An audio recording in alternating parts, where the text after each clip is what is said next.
Sir నమస్తే అండి. ఏం పేరండి మీది? నా పేరు రాజు అండి. రాజు గారు ఇక్కడ రాజు బాలనగర్. ఓకే.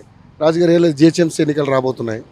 సో సర్వే చేస్తున్నాం ఎలా ఉండబోతుంది ఏంటి. ఎందుకంటే ఇక్కడ ప్రధానంగా చూస్తే బీజేపీ, బీఆర్ఎస్, కాంగ్రెస్, ఇక పవన్ కళ్యాణ్ కూడా ట్రై చేస్తున్నాడు. అదేవిధంగా కవిత గారు కూడా ఆవిడ కూడా పార్టీ పెట్టుకున్నారు. సో లాస్ట్ టైము జిహెచ్ఎంసీ ఎన్నికల్లో బీజేపీకి 48 స్థానాలు వచ్చినాయి. మరి ఈసారి డివిజన్ పెరుగుతున్నాయి, స్థానాలు కూడా పెరుగుతున్నాయి. అంటే ఇంక కార్పొరేటర్లు ఎక్కువ అవుతున్నారు. సో ఎలా ఉండబోతుంది, ఎవరు గెలిచే పరిస్థితి కనపడుతుంది?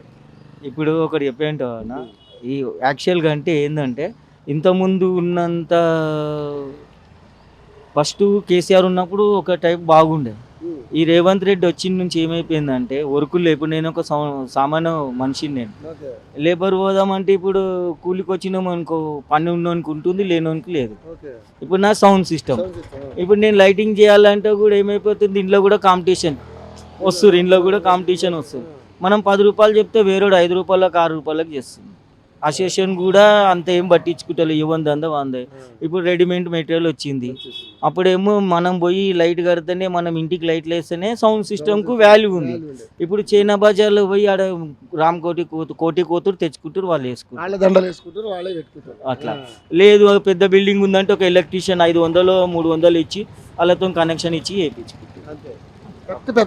ఏం లేదు, ఏదో బతుకుతున్నాం అంటే బతుకుతున్నాం. ఇంతకుముందు అంటే కేసీఆర్ ఉన్నప్పుడు ఏంటంటే ఏదన్నా గవర్నమెంట్ ప్రోగ్రాంలు కానీ ఏదైనా చిన్న చిన్న జనరేటర్లు కానీ వర్క్ కానీ అవి నడిపిస్తుండే.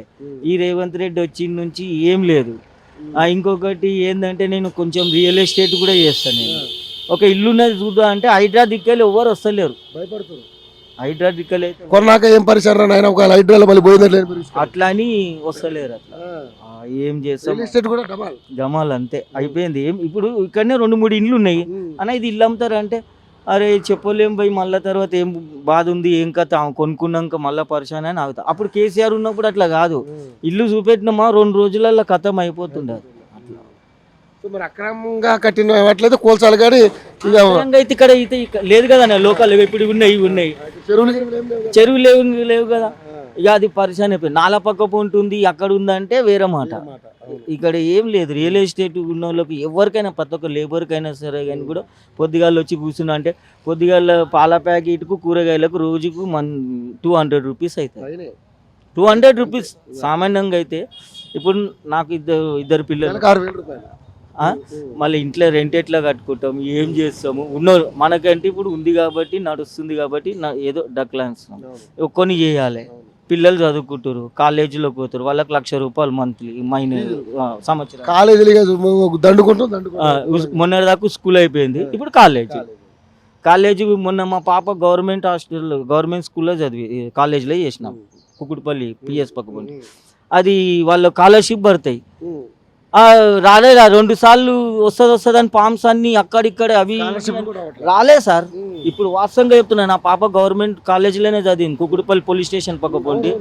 2 సార్లు ఇస్తామని చెప్పి 2 సార్లు క్యాన్సిల్ చేసారు. ఆ పాప కూడా ఆశపడేది ఒక 8,000 వస్తాయంటే, డాడీ ఎందుకు దానికను అంటే, అరే సరే మంచిదని పేపర్, బ్యాంక్ అకౌంట్ అంటే బ్యాంక్ అకౌంట్ అవన్నీ తీసినాక అయిపోయింది. ఏం లేదు సార్. వచ్చిందంటే ఆయన బై లాక్లో వచ్చింది సార్. ఇప్పుడు హైదరాబాద్లో మొత్తం బీఆర్ఎస్ వచ్చింది, ఊళ్ళల్లోనే మొత్తం పోయింది కాంగ్రెస్కి వచ్చింది. ఏంటంటే అక్కడ ఒక పెద్ద మనిషి ఏం చేస్తాడు, వాళ్ళని తీసుకుపోయి ఒట్టేపిచ్చి ఇట్లా చేస్తాం అట్లా చేస్తాను, అట్లా అయిపోయింది. ఈ హైదరాబాద్ మొత్తం జిహెచ్ఎంసీలో మొత్తం అంతా బీఆర్ఎస్ వచ్చింది. వాస్తవంగా చెప్తున్నా, ఆయన ఏడున్నాడో పన్నోడో నిద్రున్నాడో తెలియదు కేసీఆర్ సాబ్. ఆయననే 100%. ఇప్పుడు సొంతం కూతురు అంటుంది, ఆమె ఏం చేస్తుంది, తండ్రిది తిట్టి వాళ్ళ అన్నం తిట్టి వస్తే ఏం నడుస్తుంది. బీజేపీ ఇక్కడ 2nd ప్లేస్ వచ్చింది బీఆర్ఎస్ మీద లాస్ట్ టైం కార్పొరేటర్. ఇప్పుడు కార్పొరేటర్ వచ్చిన రవీందర్ రెడ్డి ఉన్నారు, వాళ్ళు మంచిగా చేస్తున్నారు. వాళ్ళైతే మంచిగా చేస్తారు, రోడ్లు కానీ ఏది కానీ ఏదైనా ఈ సమక్షం ఉన్నదంటే కూడా చేస్తారు. కృష్ణారావు కూడా same 2nd PGR MLA Madhavaram Krishna గారు. నేను ఇంతకుముందుకు కాంగ్రెస్ పీజీఆర్ ఎంబర్ తిరిగాను, ఆయన మా చేతుల్లోనే చనిపోయిండు. పార్టీ మీటింగ్ పోతే బండారు ప్రకాష్ గౌడ్ శిష్యులం మేము. అయితే వెళ్తే ఆ రోజు ఏమైంది, పార్టీ మీటింగ్ అని పోతే మా చేతుల్లోనే చనిపోయిండు ఆయన. ఇక అట్లా 2nd పీజీఆర్ కృష్ణారావు, మాధవరం కృష్ణారావు, ఆయన పర్ఫెక్ట్. ఆయన మీద కూడా వినీత మార్కులు ఉన్నాయి, చెరువులు ఆక్రమించి. సార్ కవిత అంటుందిగా. ఈసారి ఒకటి చెప్పేయంట, ఈ కన్నుతో చూసి చెవులతో తింటేనే మాట, ఇది గుర్రం మైదానం ఉంటేనే తెలుస్తుంది. ఏదో నువ్వు ఆయన మీద నీకు సపోర్ట్ చేయలేదని చెప్పేసి ఆయన మీద పెడతా అంటే ఏడైతే చెప్పొక మాట. ఇప్పుడు నేను వస్తున్న పార్టీల కంటే ఆయన ఏం చేసింది, తెలుగుదేశంలో గెలిచి బీఆర్ఎస్లో పోయిండు. ఆయన ఒక నమ్ముకున్నాడు, ఆయన నాకు ఈయననే మేను అని చెప్పి కేసీఆర్ నమ్ముకుండు. కేసీఆర్ కూడా ఇవాళ కాకుండా రేపైనా ఆయనకు వస్తుంది కదా సార్, అంతే కదా.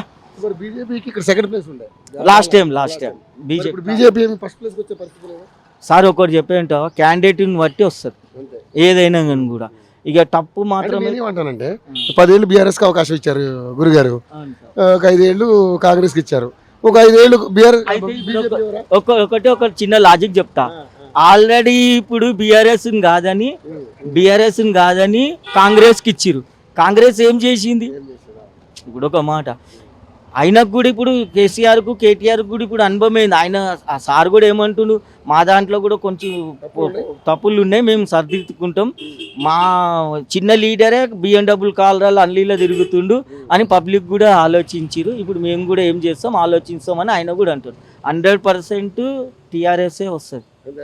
2019లో మాత్రం అయితే టీఆర్ఎస్ పక్కా. బీఆర్ఎస్ అంటే బీజేపీ కూడా 8 ఎంపీలు 8 ఎమ్మెల్యేలు. ఒక్కరు చెప్పేయంట సార్, ఇక్కడ ఒక్కడు గుర్తుపెట్టుకోండి, ఓటు బ్యాంకింగ్ బీజేపీకి 50-50 ఎక్కడైనా సరే.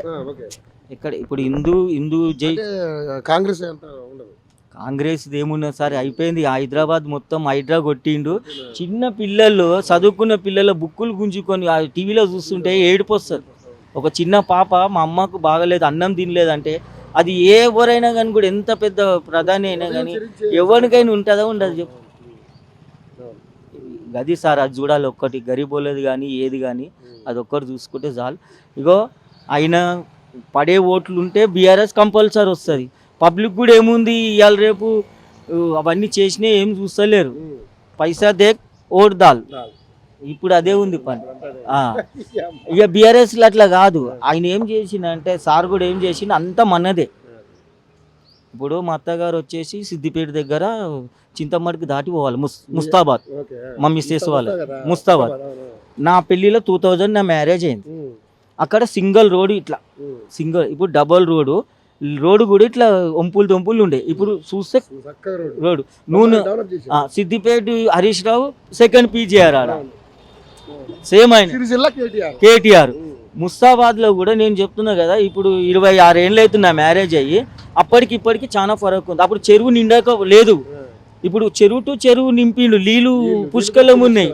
ఇప్పుడు లేదు. ఇప్పుడు ఈ కాంగ్రెస్ వచ్చిన నుంచి ఏమవుతుంది సార్, అది కాళేశ్వరం అని అన్నాడు ఒక్కటి పిల్లర్. ఇప్పుడు మనం ఇల్లు ఉన్నది, ఇల్లు ఒక పిల్లర్ ఏమవుతుంది, మామూలుగా మట్టిగోడు మెత్తగా ఉంటే అది కుంగుతుంది.